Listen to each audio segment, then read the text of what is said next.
அப்புறம் அவங்க மாத்தி பங்காளின்றாங்க. நாங்க 2 பேரும் பாரதிய ஜனதா கட்சியை மட்டும் வளர விட மாட்டோம், இந்த பங்காளி இருக்கணும் இல்லாட்டி இந்த பங்காளி இருக்கணும்.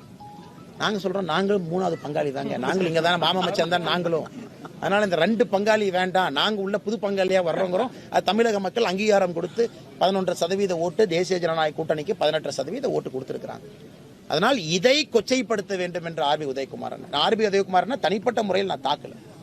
அவர் தனிப்பட்ட முறையில் கலைஞர் கருணாநிதி அவர்கள் சமாதிக்கு போய் ஒரு வணக்கம் செலுத்தியதை தவறுன்னு குற்றச்சாட்டு சொன்னாங்கன்னா, நான் யாருக்கும் போய் இன்னைக்கு அதே தனி மனிதன் கூட அவங்க இருந்தா நான் பேச மாட்டேன். அதே சசிகலா அம்மாக்கு இன்னைக்கு ஆர்பி உதயகுமார் மரியாதை செலுத்திட்டோம், அவர்கள் தனிப்பட்ட விஷயம் நான். ஆனா இன்னைக்கு அவங்களை எதிரிங்கிறாங்க. அங்கதான் பாருங்க, அன்னைக்கு போய் பக்கத்துல இப்படி நின்னவங்க, 3 அடி தள்ளி நின்னவங்க, இன்னைக்கு அவங்களை பத்தி தவறா பேசுறாங்க. இதுதான் இந்த அரசியல் கட்சி தலைவர்களுடைய இலக்கணம். ஒன்னா இருந்தா ஒன்னா இருங்க, மரியாதை கொடுத்தா மரியாதை கொடுங்க. அது எப்படி 2 வருஷத்துக்கு முன்னாடி உங்களுக்கு பங்காளிக இன்னைக்கு பகையாளி? அதனால ஆர்பி பெட்டு வச்சார் வரும்போது, நேத்துல அவங்கள பெட்டு வச்சாங்க. அண்ணே முதல்ல உங்களை திட்டுறது செல்லூர் ராஜன் இவரு சொன்னாரு. 100 ரூபா பந்தயம் ஆர்பி உதயகுமார் முதல்ல திட்டுவாரு. அக்கா சொன்னாங்க 100 ரூபா பந்தயம் இவங்க தானே திட்டுவாங்க. ஆனா இன்னைக்கு அந்த பந்தயத்துல ஆர்பி உதயகுமார் வந்திருக்காங்க, இன்னும் திட்டுவாங்க. சாயந்தரம் கோயம்புத்தூர் ஏர்போர்ட்டுக்குள்ள மறுபடியும் பேசணும். அதனால அதிமுக முதல்ல இந்த அண்ணாமலையின் மீது கக்கக்கூடிய வன்மத்தை அடக்கி வைக்கணும்.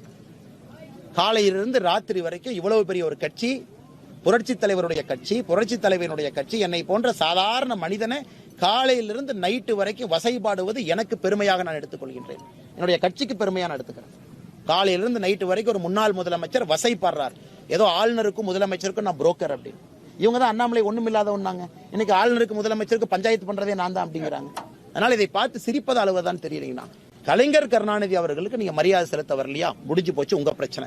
நாங்க மரியாதை செலுத்தினோமா எங்க பிரச்சனை, மத்த பிரச்சனையை பேசுவோம்.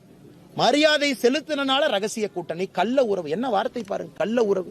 அதனாலதான் நேற்று நான் கேட்டேன், கள்ள உறவுங்கிறது என்ன வார்த்தை?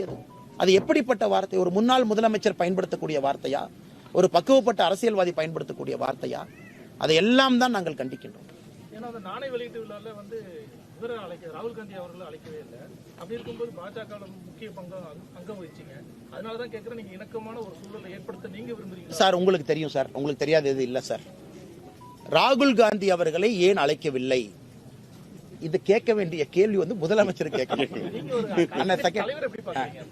முதலமைச்சர் அவங்ககிட்ட கேட்கணும். இன்னைக்கு அண்ணன் செல்வ பிறந்தகை அவரு இந்த கவுண்டமணி சொல்லுவார், ஒரு புது விளக்கம் கொடுப்பாரு பாரு, நாமளே டமார்னு யோசிப்போம் அப்படிங்கிற மாதிரி அவர் ஒரு விளக்கம் கொடுக்கிறார். அதாவது அவங்க வந்ததெல்லாம் ஏத்துக்கிறோம், ஆனா இருந்தாலும் அப்படிங்கிறார். அண்ணா ராஜ்நாத் சிங்ஜி அவர்கள் வந்தது மத்திய அமைச்சராக, பாரதிய ஜனதா கட்சியினுடைய தொண்டனாக, தலைவராக வரல. பாதுகாப்புத்துறை அமைச்சர், கேபினெட்ல நம்பர் 2 சீனியாரிட்டி. பிரதமர் மோடி அவர்களுக்கு பிறகு மந்திரி சபையில் நம்பர் 2 ராஜ்நாத் சிங்ஜி, அதான் order of precedence. Number 2 cabinet minister இன்னைக்கு தமிழகத்திற்கு மத்திய அரசின் சார்பாக பங்கேற்றிருக்கிறாங்க. அவங்க கவர்மெண்ட்டை கூப்பிடணும்னு முடிவு எடுத்திருக்கிறாங்க. நாளைக்கு ராகுல் காந்தி ஐயா இன்னொரு நிகழ்வுக்கு கூப்பிடுறாங்களோ அவங்க இஷ்டம். முதலமைச்சர் அவர்கள் மத்திய அரசை கூப்பிட்டு வந்துட்டு போயிருக்கிறாங்க. ஆனா இங்க மாட்டிட்ட ஒரே ஆள் நான் தான். ஏன்னா நான் அரசு இல்லை, நான் ஒரு சாதாரண மனிதன், கட்சியினுடைய தலைவர்.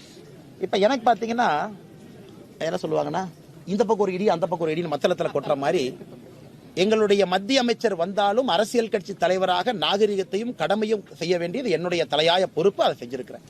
அதனால இதையே திரும்ப அவங்க அப்படி நோண்டி எடுத்தாங்கன்னா வெரி சாரி அண்ணா. நீங்க பாருங்க, நாணயம் வெளியிட்டு முடிச்சாச்சுனே, அடுத்த நாணயம் நாளைக்கு வெளியிட்டுருவாங்க. இன்னைக்கு இதே தான் போயிட்டு இருக்கு. ஏங்கண்ணா சொல்லுங்கண்ணா.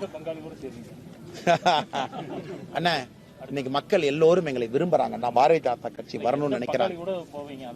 எந்த பங்காளிகளோடும் போக போறது இல்ல. நீங்க பாத்துருக்கீங்க, பாரதிய ஜனதா கட்சி 2024 அற்புதமான கூட்டணி மக்கள் முன்னாடி நிக்கிறாங்க.